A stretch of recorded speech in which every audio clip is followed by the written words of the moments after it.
Welcome to Cybersecurity Today, the Week in Review. I'm your host, Jim Love. Once again, I'm going to change things up and bring in my panel early. Terry Cutler, CEO of Cyology Labs. Terry, you're out there from Montreal.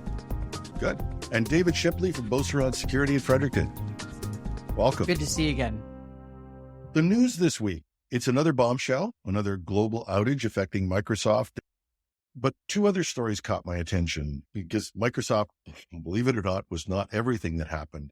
And I want to talk about those. I'm just going to introduce them one at a time and we'll go into them. So one that struck me coming out of the US was a ransomware attack against the blood donation nonprofit OneBlood. The news said it significantly reduced its ability to take, test, and distribute blood, and it affected 250 hospitals in Florida, Georgia, North Carolina, South Carolina, reputedly the Cutler group, and then the Canadian government opened an investigation into Ticketmaster.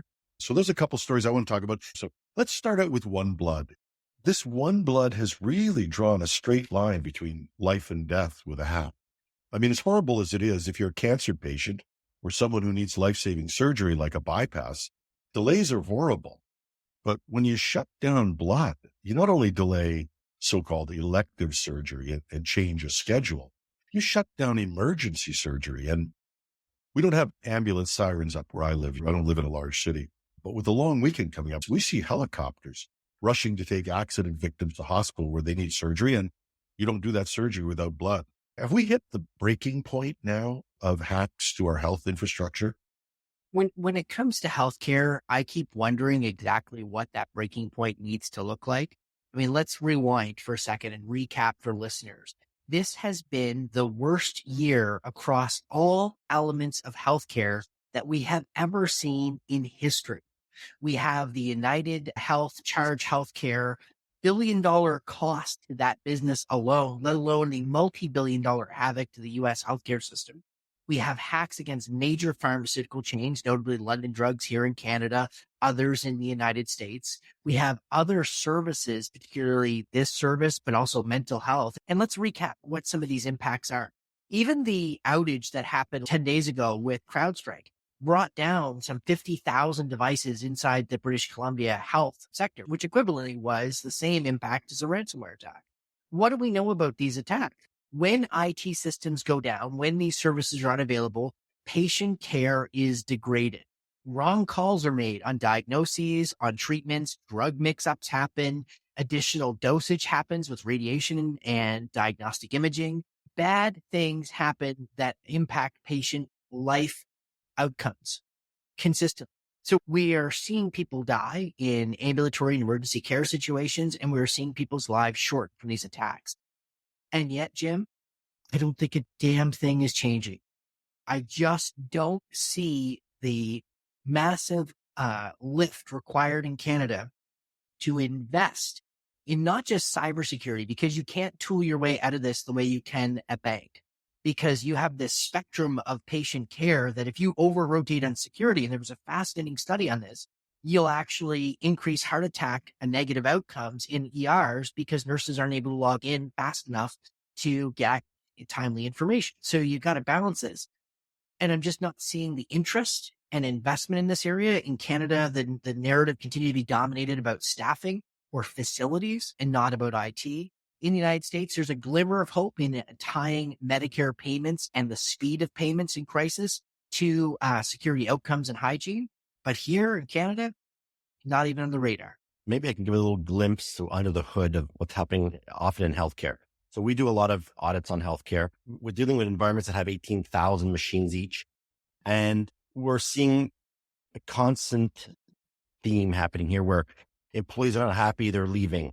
They come in, there's a new guy coming in, and he's totally unprepared, untrained. He's just learned on the job. They'll get requests from a vendor to install a new SQL server for a product. But in the requirements, it needs its own dedicated SQL server. It needs to have carte blanche on the network because we don't want restrict access to it. They start installing these servers at random.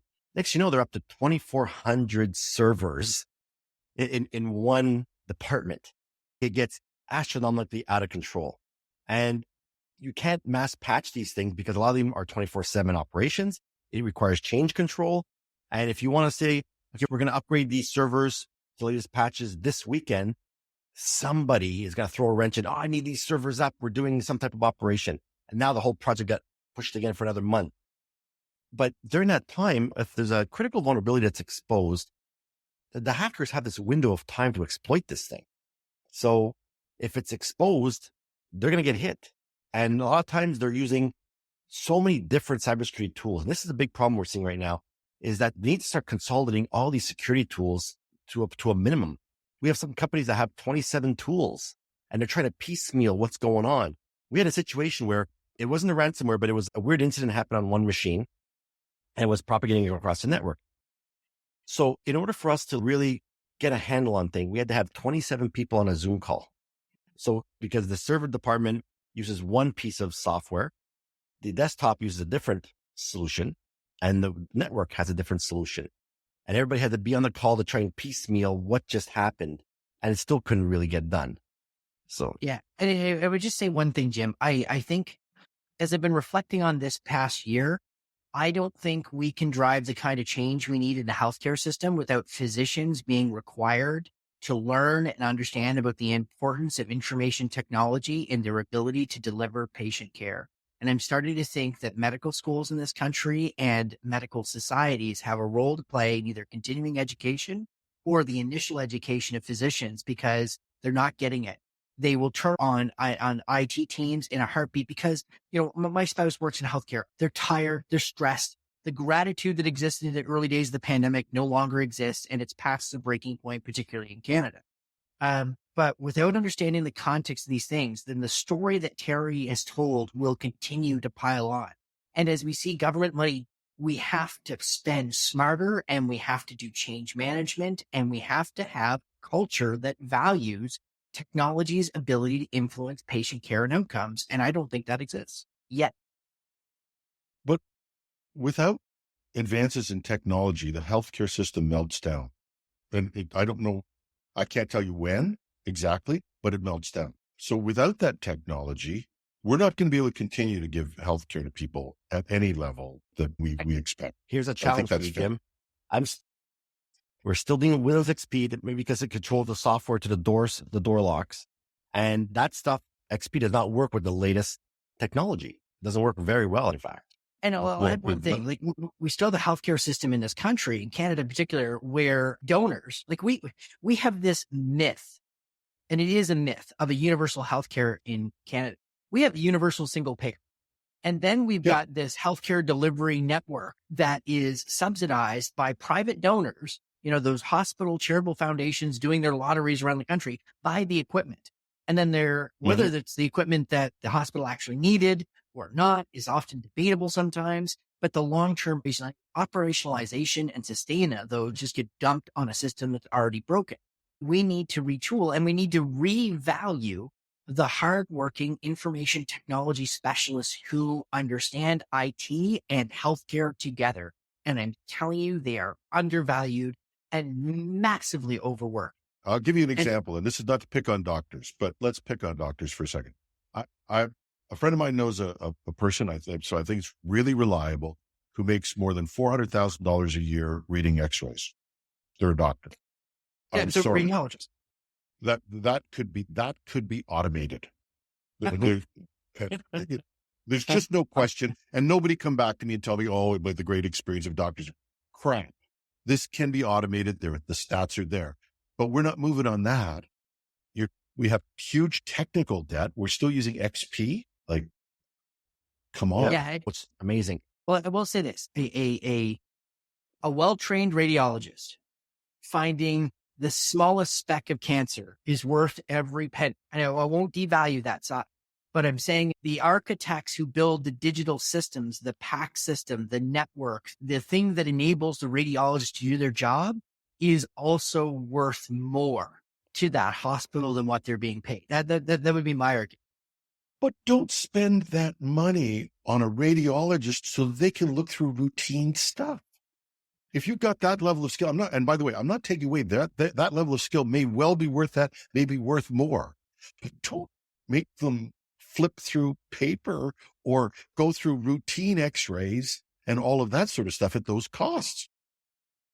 But but the sensitivity of the system that gets built around that to being susceptible to being shut down by a single hacker, that's now a huge vulnerability as well. Well, and remember, X-rays are no longer film. They're 100% digital. We don't even have the ability to go analog back because that's where all the vendors have gone. And if you take diagnostic imaging down, so X-ray, CT scans, MRI, the whole spectrum, which is trivial to do, you're back 200 years in healthcare. I'll actually add another point to you. We've seen, obviously, when you get hit with a ransomware attack and your databases get corrupted, you can't simply just run the decryptor tool and get it working. The tables get all messed up. So, which means if you've got thousands of X-rays to present the patients, there's a good chance they'll all be corrupted and won't be able to come back online in time, which means maybe the auth will be redone again, or it'll get the appointment will get pushed months later. It could be a mess. And the thing is, last thing I'll make on the medical point, and I have spent 18 years being amazed by my spouse as she's gone through her education and everything else. But we treat X-rays very casually in society in terms of, let's get another X-ray. That's dosage, gang. If you've got someone who's really, really sick and needs a really complex series of scans or CT scans, and they have to get redone and redone, that's cumulative over lifespan. And I just don't think we get it. And unless you guys want to come up, if you got a solution, I'm game for it. But I wasn't picking on doctors, but the fact that we're going to struggle to find and pay people who can do cybersecurity and technology in these institutions, and we don't have the proper protection, it is something that everybody needs to wake up and be concerned about. I 100% agree. Yeah. Cybersecurity is everyone's responsibility, not just IT. Yeah. And that's where patient care, thinking about patient care and the systems that power patient care. Like when you go into a surgery, they lay out all the tools. The tools were carefully prepared, packaged, and cleaned and prepared. The operating room was prepared, carefully cleaned and prepared. The technology is a core essential delivery part of that patient care and needs the same love and attention that all the other steps get and respect. I mean, you would never have a doctor who was totally unqualified because their experience was 30 years old. They hadn't done anything ever. I don't think you would let that doctor walk into an operating room and start doing surgery. But you could take a 30-year-old operating system that's a bit and use that for healthcare. Speaking of, let's move on to more ineffective responses to technology. Speaking of the Canadian government, I just think people need to wake up the fact our government is totally nowhere in terms of being able to deal with cybersecurity. They're going to do an investigation into Ticketmaster. And I would normally say, who cares? The Canadian government, what do? They sanction a firm. We've lost so much respect over the years as a market. We get everything last now. Google and Facebook just thumb their noses at us. Government legislation, it just seems to drift. Do you think that this Ticketmaster thing is going to take some life? I think it's because there's so many users in this database that it's going to cause so much financial fraud. There's already started having phishing emails coming out. The goal of this is strictly monetary. The hackers just want money from you. So they're going to be in there sending phishing emails, reset your password, log back in, but you're really giving all the credentials to the scammer. And a lot of people use the same password online. And they're going to use that information to log into maybe your bank account or whatever you don't have two-step verification turned on with, and they're going to get access to it and extort you even further. I think the part that gets me so frustrated, Jim, is we've got legislation that is stuck in the frozen January day molasses speed of Parliament, and we are screwing around on the edges. We could easily get Bill C-27, the revamp of our privacy laws, so they actually have some teeth. True, if we deep six the artificial intelligence composition that got bolted on that no one likes and no one agrees with, that's not ready for prime time, and actually pass this. Otherwise, we're going to continue to have each province have this hodgepodge of privacy regulations. And does Ticketmaster care a whit about Quebec's privacy commissioner or Alberta's? No, they don't care. We need to deal with this as a country. And this comes down to issues of national sovereignty in the 21st century. What does that actually mean if a big tech company can, as Terry noted, thumb its nose at us, or, Jim, as you're pointing out, a Canadian pipeline was wide open on the internet, hacked by a Russian D-level Pee-wee hockey team crew of hackers, Zarya, and almost went boom. Okay, so maybe we can get back this fall and pass C-26 and get the regulations out so that before 2030, we don't have a plant go boom. That's what I would like Parliament to do its damn job and get it done. I used to point at the Americans and was, yes, look at them getting it done. They got regulations, they've got White House attention, and the Supreme Court. Everyone thinks the Supreme Court is just nuking things left, right, and center on social, political, cultural issues in the U.S. No, now we've got regulations thrown out the window with Chevron.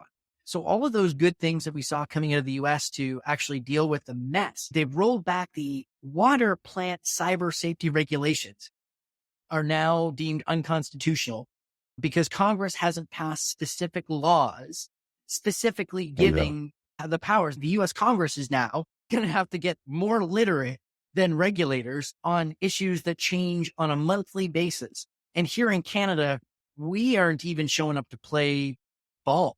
I think the problem you're also seeing is that there's no one size fits all. So if you put regulation down where you need to have a penetration test done once per year, you need to have all these controls in place. When you're looking at small, medium-sized businesses, a lot of times they don't have the time, money, or resources to deal with this stuff. They're forced to get a penetration test, but these tests could be $10, $20, $30, $40,000 a year for one test. So now they don't have the budget for it. I don't have the resources for it. What do I do? So there's going to be a time where it's not going to be feasible for everybody for sure. No, and I think, what Canada needed, and we've screwed this up so badly, and I got to own this from New Brunswick's perspective. When we had Cyber NB, we had this cool little idea to bring in the Cyber Essentials from the UK and try and promote that as a basic standard of cyber hygiene, a kind of digital fire code, as it were. And it got overly complicated way too quickly in Canada.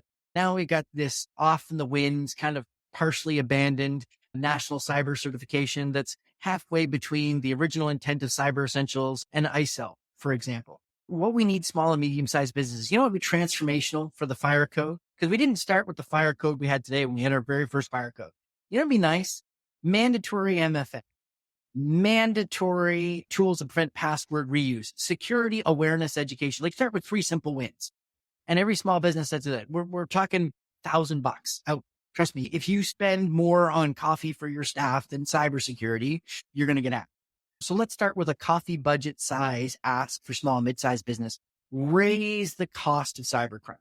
They can't even get that conversation going. And trust me, it's not from lack of screaming from the rooftops in front of parliamentarians. A lot of companies are still not spending over $1,000 a year in cybersecurity for small, medium, especially the smaller guys. We had a situation, we did an IR a couple of years ago. This was the craziest thing. This guy was so damn cheap. This guy went on torrent to download his antivirus solution. So he downloads it, installs it in his office. There's 5 employees. He installed it. And all of a sudden now, all his customers are receiving emails from, and it's an insurance company too. It's a small little brokerage firm. His clients are receiving emails saying, hey, Brenda, our renewals are coming up to date. Here's a copy of your quote. It's zipped, but here's the password to unlock it. So the people that are unlocking and opening the file are all getting infected. So this guy, we had to do an IR on this guy's company to find out that he was pirating antivirus solution because he didn't want to spend money on cybersecurity. Yeah. I'll wrap this up though in one thing, because you brought it up with multi-factor authentication. How many of you have gotten Facebook friends who sent you a note saying, my account was hacked? Don't respond to my Facebook. Facebook has all the money in the world and they can spend it on all kinds of things, and they can't implement multi-factor authentication themselves. It's not that they can't. This is the classic Marissa Mayer Yahoo root cause of the single largest breach, by the way, still in history of 3 billion plus records. The security team begged the executive team to turn multi-factor authentication on and said, no, it's going to cost us customer adoption. Yep. And so business choices have security costs, and they don't care because that bill never comes due. And they still got their payday, albeit shaved a bit when Verizon bought them. But as long as you still get your payday by doing what's right for fiduciary responsibility and that Venn diagram does not overlap with security all the time, then we're going to have this problem. It's not about convenience. It's got to be in balance. Speaking of balance or great disturbances in the insurance force, we segue to the stories that are catching my attention. You've got Delta Airlines filing a potential $500 million lawsuit. Now, right now, they've lawyered up with one of the most aggressive law firms in this space you can get. They've saber-rattled at Microsoft and at CrowdStrike. Knowing license agreements like I have seen them over the years, I'm not sure where this is going to land or fly, because like most licensing agreements are basically, we owe you your money back, like, which is going to be nowhere near $500 million. So good luck with that. But it's literally like watching one of the classic Toho era Godzilla movies, right? We got big airline, and we've got Mothra of Microsoft, and we've got King Ghidorah with CrowdStrike just going at it, and all the rest of us peons are just sort of like getting trampled underneath. But the insurance industry as a whole is also in a deep discussion about the coverages. So people are hitting them up for business interruption coverage, system disruption coverage, and the insurance. I will be surprised to see how this plays out. That this is, if as rumored, a $5.4 billion hit to the global economy. If that's the bill about to hit insurance, that's bigger than any single environmental disaster we've ever seen. But and this more than that amount of money, David, if they break the limitation of liability clause in license agreements, if somebody breaks through that, it is going to have an effect that will be catastrophic. Insurance rates are going to, if you can get coverage, you're going to go through the moon. The whole question of whether anybody even wants to be in this industry, if you have unlimited liability, is going to be big.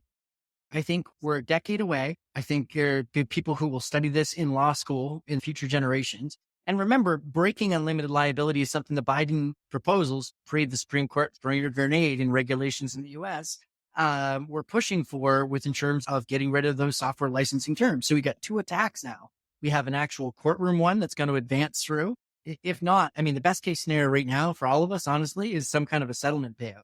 This doesn't end up in a judgment, because that's a no-win scenario for everybody. For Delta as a buyer, you are not going to like the price of goods that people are going to reprice and sell you to offset that risk. I think there's going to be a change also where it's going to say, look, we're going to provide you software protection.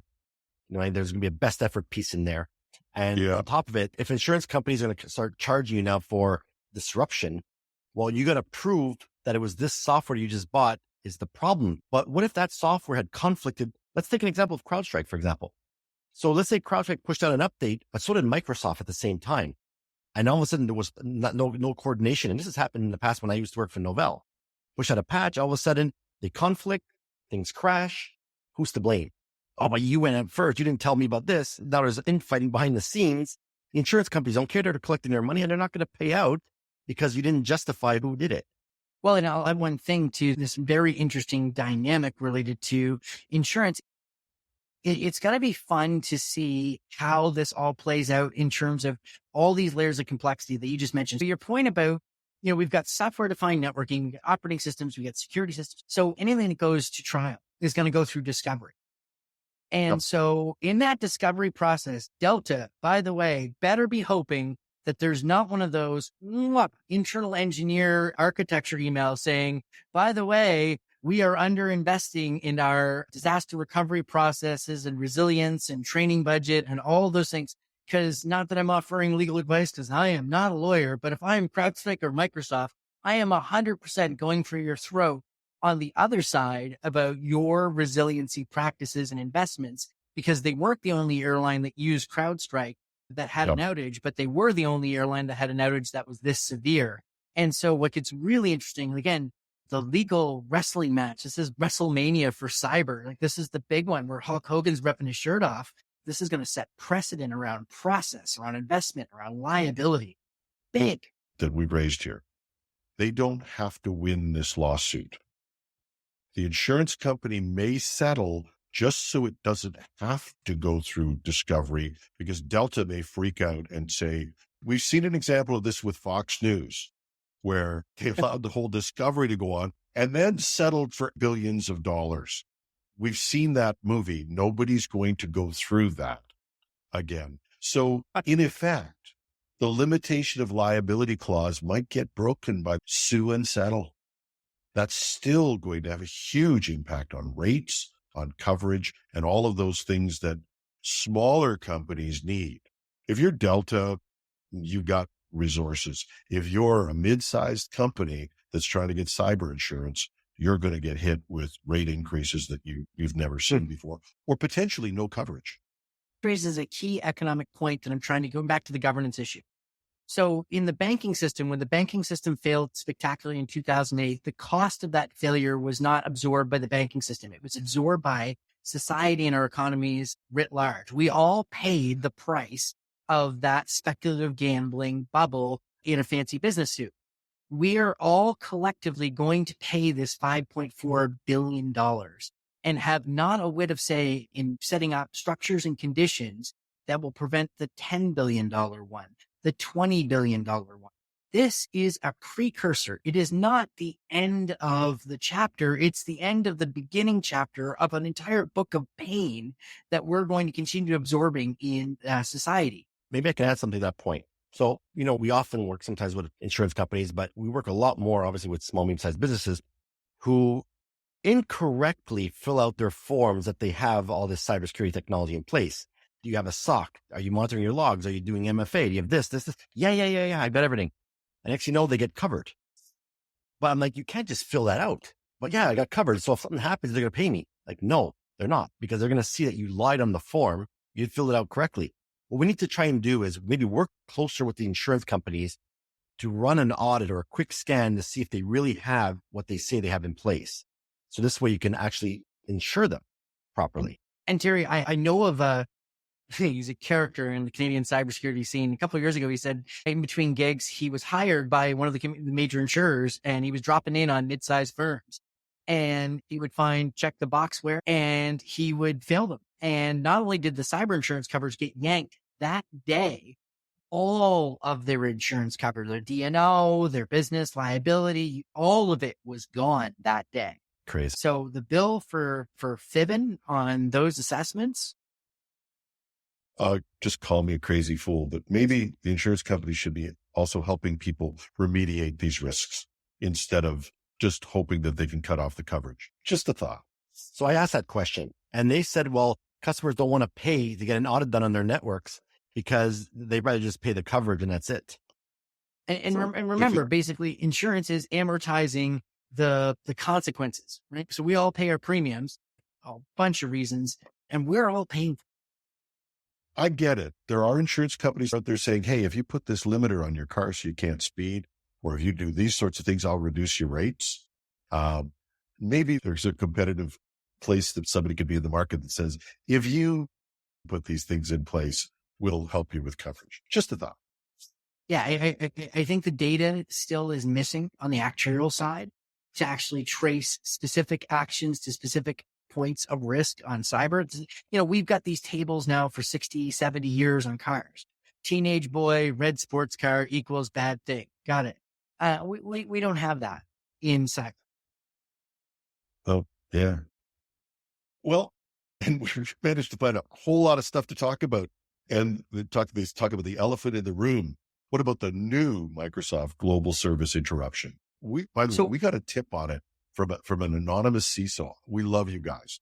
Just when I'm recording the podcast, not just after I've recorded it, so I get your news. But this whole reputational piece of Microsoft, the whole idea of, and can you imagine having to make this announcement the day you go to Wall Street with your earnings announcements? It was a tough day for Microsoft. What's your take on this story?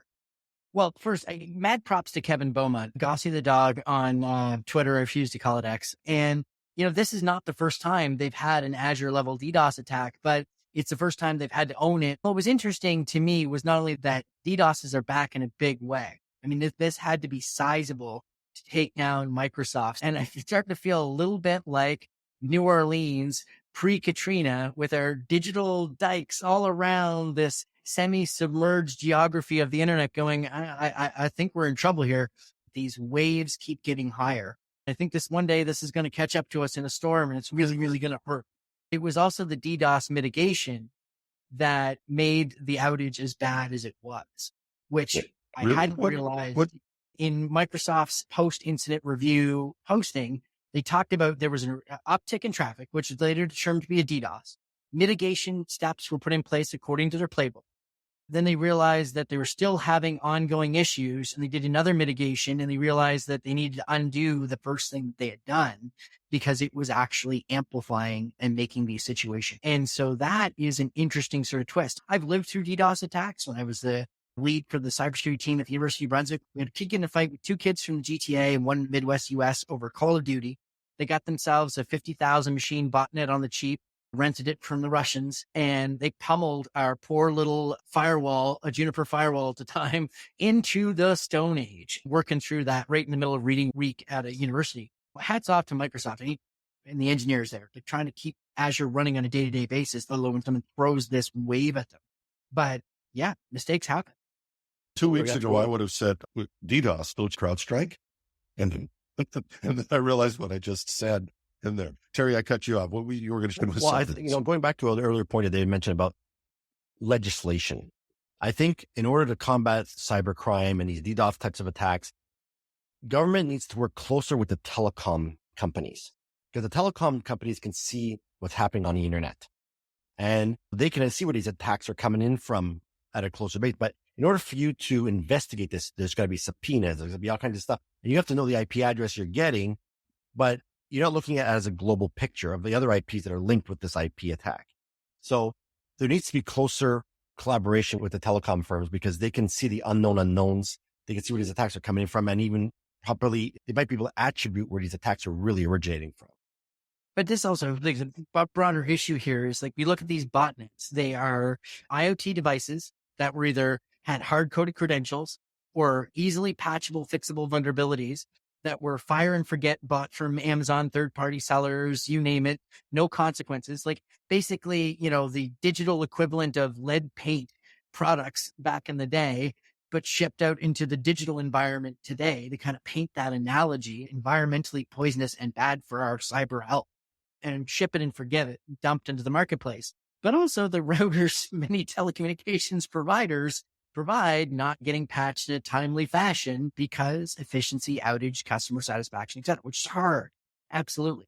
But these botnets are the zombie armies, right? This is 250,000 devices. There are billions, 50 billion IoT devices out there. And unless we start from secure by design and safe for internet for lifespan kind of approaches, which imposes costs and slows things down, which requires regulation, these botnets are going to keep getting bigger. And it's changing too fast to keep up. That's the other challenge too. Absolutely. And I think there's so many parallels in the physical world that, just to wrap up my thoughts and where things are at, when it comes to hospital hygiene, all the work that had to go into doing proper hygiene to prevent infectious diseases from killing people in operating rooms. And yet we still also have MRSA and other hospital-borne infections. So we still have problems. And the environmental lessons and the engineering lessons from climate change and environmental disasters, natural disasters, they all apply online. But to Terry's point, they're happening at light speed. And we're just not equipped, and the consequences are compounding. Mm-hmm. I'm going to go back to something you said earlier, though, David, and I think it's important if you're in cybersecurity. Remember what you said about hospital diseases, that a lot of them could be cured by washing your hands. Yep. The thing I want to leave everybody is, yes, we talked about we're at a pivot point in technology right now. We're at a point where technology has become our infrastructure, where we are totally dependent on it. And people, especially governments, have to up their game. And that's just a reality. They're responsible for providing infrastructure, be it highways, be it hospitals, and now networks. And they have to step up to that. But don't stop washing your hands. Multi-factor authentication. You guys know it better than I do. The things that you need to do, the basics. Don't stop doing the basics. That's your stuff.